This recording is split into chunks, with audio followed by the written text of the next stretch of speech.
আপনাদের সকলকে আজকের এই শুভ সূচনায় আপনাদের আসার জন্য। এছাড়াও আপনাদের অনেক এখানে অর্গান ট্রান্সপ্লান্টও হবে, এটা খুব ইম্পর্ট্যান্ট আজকের দিনে। এবং এছাড়াও এর ফলে ইস্ট ইন্ডিয়া উপকৃত হবে, নর্থ ইস্ট ইন্ডিয়া উপকৃত হবে, সারা ভারতবর্ষ উপকৃত হবে।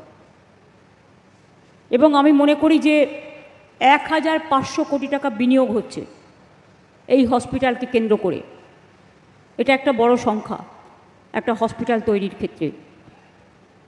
আমরা আমাদের সরকারের পক্ষ থেকে স্বাস্থ্যে একটা আমরা বিপ্লব এনেছি।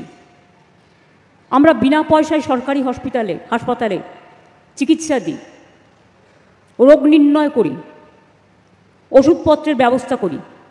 এতে আমাদের বছরে 2000 কোটি টাকা খরচ হয়। আমাদের স্বাস্থ্যসাথী স্কিম প্রায় 9 কোটি মানুষের সাথে যুক্ত। পরিবারের যিনি লেডি মেম্বার গার্জিয়ান, স্বাস্থ্যসাথী স্কিমটা lady member of the family, head of the family, তার নামে দেওয়া হয়, যাতে তিনি সবার স্বাস্থ্য ইয়ারলি 5 লাখ টাকা করে সরকারি এবং বেসরকারি হসপিটালে করতে পারেন। আমরা এর জন্য গর্বিত। এটা universal, there is no restriction যে তোমার একটা স্কুটি থাকলে তুমি পাবে না, বা তোমার একটা মোবাইল থাকলে পাবে না, বা তোমার 2.5 লক্ষ টাকা ইনকাম বছরে থাকলে পাবে না। না, এটা নয়। আমাদের ম্যাক্সিমাম স্কিমই হচ্ছে ইউনিভার্সাল। এটা অন্যান্য রাজ্যের সাথে আমাদের তফাৎ। আমরা স্বাস্থ্যসাথীতে বিনামূল্যে 5 লক্ষ টাকা পর্যন্ত চিকিৎসার জন্য এখনও পর্যন্ত প্রায় 12,000 কোটি টাকা খরচা করেছি। হসপিটালে বিনা পয়সায় চিকিৎসা করার জন্য আরও 2,000, 14,000। শিশু সাথী আমাদের একটা প্রকল্প আছে, হার্ট অপারেশন বিনা পয়সায়। অনেকে দেখবেন ঠোঁটের এখানটা একটা জোড়া থাকে, নানা রকম প্রবলেম থাকে, সেগুলোও আমরা বিনা পয়সায় অপারেশন করে দিই। আমরা গর্বের সাথে বলতে পারি শিশু সাথী প্রকল্পে 32,000 শিশুকে আমরা বিনা পয়সায় সরকার থেকে অপারেশন করে দিয়েছি। এছাড়াও আমরা চোখের জন্য একটা প্রজেক্ট তৈরি করেছি, তার নাম হচ্ছে চোখের আলো। নামগুলো আমার দেওয়া। চোখের আলো কেন? যাতে সে ভালো করে চোখে আলো দেখতে পায়, যখন সে জেগে থাকবে, বই পড়বে, কাজ করবে। আমরা 2,33 লক্ষের বেশি মানুষকে বিনামূল্যে চক্ষু পরীক্ষা এবং 20,36,000-এর বেশি ছানি অপারেশন করেছি। বয়স্ক মানুষদের 28,43,000 বিনা পয়সায় চশমা দিয়েছি। দেখবেন আমি বাইরে গেলেই প্রোগ্রামে চোখে চশমা পরিয়ে দিই। চশমাটা কিন্তু বিনা পয়সায়, আমার থেকেও বেশি ভালো। আমার খুব ভালো লাগে। ওদের আমি যখন জিজ্ঞেস করি পছন্দ হয়েছে, ওরা বলে হ্যাঁ পছন্দ হয়েছে। এইটা শুনতেই আমার খুব আনন্দ লাগে। এটা আমার কৃতিত্ব নয়, এটা মানুষেরই কৃতিত্ব। এটা তাদের পাওয়া, এটা তাদের নিজস্বতা। আমাদের এখানে মনে রাখবেন 14টি নতুন মেডিকেল কলেজ আমাদের সরকারের সময় নতুন করে তৈরি হয়েছে। আগে 12টা ছিল। 60 বছরে প্রায় মাত্র 12টা ছিল। আর আমাদের এই 14 বছরে 14টা মেডিকেল কলেজ নতুন করে দিয়েছে। এছাড়াও 42টা সুপার স্পেশালিটি হসপিটাল হয়েছে। এখন সুপার স্পেশালিটি থেকে ঝোঁক আছে। ক্রিটিক্যাল কেয়ার ইউনিট আগে থাকতো না জেলায়। বাচ্চাদের জন্য মাত্র 6টা এসএনএসইউ ছিল, এসএনসিইউ। আমরা 71টি এসএনসিইউ করেছি 6টার পরিবর্তে। 286টি এসএনএসইউ, এগুলোতে বাচ্চাদের ট্রিটমেন্ট হয়। আমরা 13,392টা আমরা সুস্বাস্থ্য কেন্দ্র তৈরি করেছি গ্রামে গ্রামে। আরও 12,000 আগামী বছর হবে। আমরা প্রায় জেলায় জেলায় আগে সিসিইউ ছিল না, ক্রিটিক্যাল কেয়ার ইউনিট, যেটা আমি বলছিলাম। এটা আমরা 76টি তৈরি করেছি বিভিন্ন জেলা হসপিটালে। 3টে এইচডিইউ, 14টি মাদার অ্যান্ড চাইল্ড হাব, 13টি মাদার ওয়েটিং হাব, 117টি ন্যায্য মূল্যের ওষুধের দোকান, যেখানে 70% পর্যন্ত কনসেশনে লোকে যদি ওষুধ কেনে তারা পায়, এবং 178টি ফেয়ার প্রাইস ডায়াগনস্টিক সেন্টার, এটাও আমরা তৈরি করে দিয়েছি। এছাড়াও কড ব্লাড ব্যাংক, এটা একটা রেগুলেশন। বাচ্চা যখন জন্মায় সেটাকে আমরা প্রিজার্ভ করি, সেই বাচ্চা যদি কোনোদিনও অসুস্থ হয় এই কড ব্লাডটা তার কাজে লাগবে। এছাড়া অনেক অন্যান্য খারাপ অসুখও ভালো করে দিতে সাহায্য করবে। এটা নিয়ে অনেক রিসার্চ হয়েছে এবং এটা এখন মডার্নাইজেশনের একটা special typical type of bright treatment. এর জন্য আমরা 100 বেডেড তৈরি করেছি। কেন ইমাজিন, আমি যে বললাম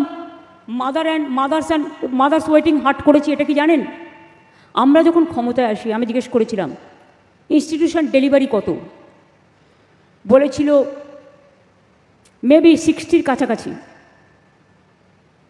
আমি এটা ফিল করতাম, তার কারণ কি জানেন? আমরা নিজেরা হোম ডেলিভারি, মানে বাড়িতে জন্মাতাম, যা ইচ্ছা তাই একটা বসিয়ে দেওয়া হতো, নো বার্থ সার্টিফিকেট, নাথিং। ওই মাধ্যমিকে যেটা দেয়া থাকতো পরিবারের দেয়া, সেটাকেই লোকে কাউন্ট করতো, এবং এর জন্য আমি খুব ভুক্তভোগী। বলে আমি এই ব্যাপারটা দেখতে চেয়েছিলাম যে আমাদের বাচ্চারা ইনস্টিটিউশন ডেলিভারি কেন হবে না। শুনলাম আমাদের পাহাড় আছে, আমাদের জঙ্গল আছে, আমাদের সুন্দরবন আছে, অনেক এরিয়া আছে যেখানে মানুষ হসপিটালে যেতে পারে না। আগে যেমন ধাত্রীগণ তারা ডেলিভারি করাতেন, এখনও সেই রকম হয়, আগে শুনেছিলাম। তারপর থেকে আমরা ঠিক করলাম ইন্টিরিয়ার অঞ্চলগুলোতে মাদার্স ওয়েটিং হার্ট তৈরি করবার, হসপিটালের কাছাকাছি এনে, যেখানে বাচ্চা জন্মাবার বেশ কিছুদিন আগে গর্ভবতী মাকে নিয়ে আসা হয় এবং তাদের হসপিটালের ডাক্তার নজর রাখে, দেখে। আর যখন বাচ্চা হওয়ার সময় হয় তখন হসপিটালের সঙ্গে সঙ্গে ওটা শিফট হয়ে যায়। ফলে ইনস্টিটিউশন ডেলিভারি, ধরুন যারা শুধু গালাগালি দিয়ে বেড়ায় তারা তো জানেই না ঘটনাটা, যে 60 সেখান থেকে আজকে 99% হয়েছে। এবং আমি মনে করি যেদিন এটা 100% হবে সেদিন আমি সবচেয়ে খুশি হব। আপনারা কি জানেন, অনেক সময় কেউ হিন্দু, মুসলমান, শিখ, খ্রিস্টান করে বলে কেন সব ধর্মকে আমরা ভালোবাসি। একটা কারণ বলি ছোট্ট, আমার এখানে অ্যাবাউট 6% আদিবাসী আছে, তপশিলি ভাই বোনেরাও আছে অ্যাবাউট 25%, মাইনরিটিরা আছে অ্যাবাউট 33%, ওবিসিরা আছে, বাদবাকি টোটালটাই জেনারেল কাস্ট। এবার আপনারা আমাকে বলুন তো, ইন্ডিয়া ব্ল্যাকলিস্টেড হয়েছিল কেন জানেন? ইন্ডিয়া গভর্নমেন্ট, একজনের পোলিও হয়েছিল, সেটা হাওড়ার ওই ডোমজুর এলাকার কোনো একটা জায়গায় হবে। একজন, আমরা ক্ষমতায় আসার আগে। আমি তখন ভাবলাম সবাইকে যদি এই পোলিও ইঞ্জেকশন দিতে হয় তাহলে আমাকে সব পপুলেশনকে কনফিডেন্সে নিতে হবে।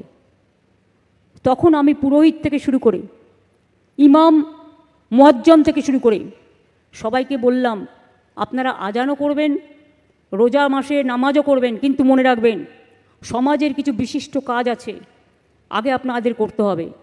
কারণ আগে অনেকে এটা করতো না, পোলিও ইঞ্জেকশন দিতে গেলে ভাবতো কি খারাপ হবে। আমি বললাম না, এটা ভুল ধারণা। তারপরে সবাই দিতে শুরু করলো এবং ইমাম, মুয়াজ্জমরা, পুরোহিতরা আমাকে সবাই খুব হেল্প করেছিলেন। পরের বছর আমরা পোলিও ফ্রি করে দিলাম এবং তাতে কি হলো, ইন্ডিয়া গভর্নমেন্টকে যারা ব্ল্যাকলিস্টেড করেছিল আমার দেশ সেখান থেকে বেরিয়ে এলো। এটা গর্ব করার মতো জিনিস না? গর্ব করার মতো জিনিস নয়। একবারও কি ভেবে দেখেছেন সব মানুষকে কনফিডেন্সে নিলে কতটা কাজ হয়?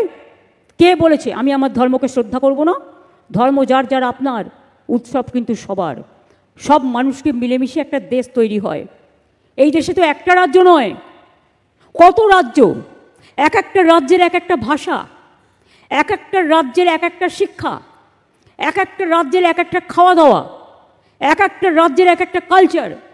but we respect each and everybody. We respect all culture, and that's why unity in diversity is our tradition, it is our origin, it is our philosophy, it is our ideology.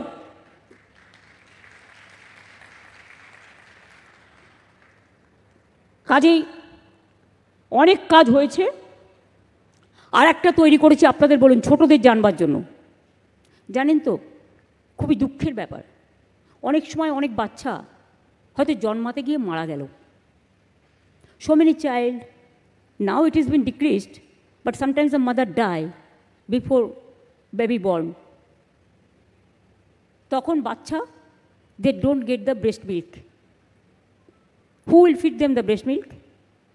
সেই জন্য আমি অনেক ভাবনা করে একটা programme করলাম, সেটার নাম হচ্ছে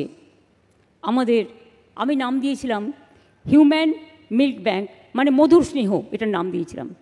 পিজি হসপিটালে অনেক মায়েরা এসে তার ব্রেস্ট মিল্ক দিয়ে যায়, আমরা সযত্নে তাকে প্রোটেক্ট করি, এবং যে বাচ্চাদের এইরকম পরিস্থিতি হয় মায়ের দুধ পায় না, তাদের আমরা সেই দুধটা খাওয়াই, বাচ্চাটা স্বাস্থ্যকর হয়, সুস্থ হয়। এটা মনে রাখবেন, টাকা দিয়ে কিনতে পাওয়া যায় না, এটা উইলিংনেসের ওপরে ডিপেন্ড করে।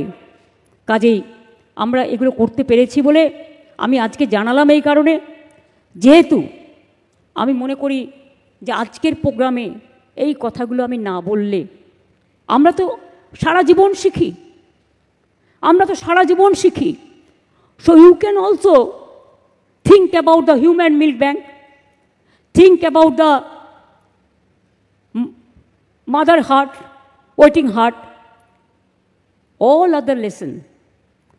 You do something different, I do something different, but all together, if we can extend our services to all, so many beautiful things, and so many, through some vision and mission, so many action can be oriented through some programs, and ultimately the people will be gainer, and you will be happy for that, and it is your social work. Health, iska naam hai seva. 5টা লোককে সেবা করলে তার জীবনে অনেক পুণ্য হয়। 5টা গরিব লোক যদি খেতে না পায়, তাকে দুটো মুখে খাবার তুলে দিলে দেখবেন অনেক পুণ্য হয়, যে পুণ্য হয়তো সব জায়গায় হয় না। কাজেই মানুষকে ভালোবাসলে, হিউম্যানিটিকে ভালোবাসলেই, হিউম্যানিটি মানে মানবিকতা, যেটা হিউম্যান বিং হিসেবে। আমাকে অনেকে জিজ্ঞেস করে তুমি মেন না উইমেন, আমি বলি শোনো, আমার একটাই উত্তর, I consider myself as a human being, এবং হিউম্যানিটি ইজ মাই সাবজেক্ট। এবং আমি মনে করি এইটা নিয়ে যদি আমাদের ইন্টেনশন ক্লিয়ার থাকে, আমরা সবাই অনেক কিছুই করতে পারবো। এটা আমার জন্য একার নয়, আমি যদি কিছু শিখি আমি এক্সপ্রেস করি আপনাদের কাছ থেকেও। আমি অনেক সময় বাচ্চাদের থেকেও অনেক শিখি, কারণ তারাও আজকের দিনে নিউ জেনারেশন, একদম ছোট্ট জেনারেশন থেকে শুরু করে ইয়াং জেনারেশন, স্টুডেন্ট জেনারেশন, তাদের কাছ থেকে অনেক শেখার আছে, জানার আছে। সবটাই মূল্যবান। সুতরাং ভ্যালুয়েবল জিনিস শেখার জন্য কোনো বয়স লাগে না, ভ্যালুয়েবল জিনিস শেখার জন্য হৃদয়টাকে খোলা রাখতে হয়, মনটাকে খোলা রাখতে হয়। তাই আপনারা সকলে ভালো থাকুন, সুস্থ থাকুন।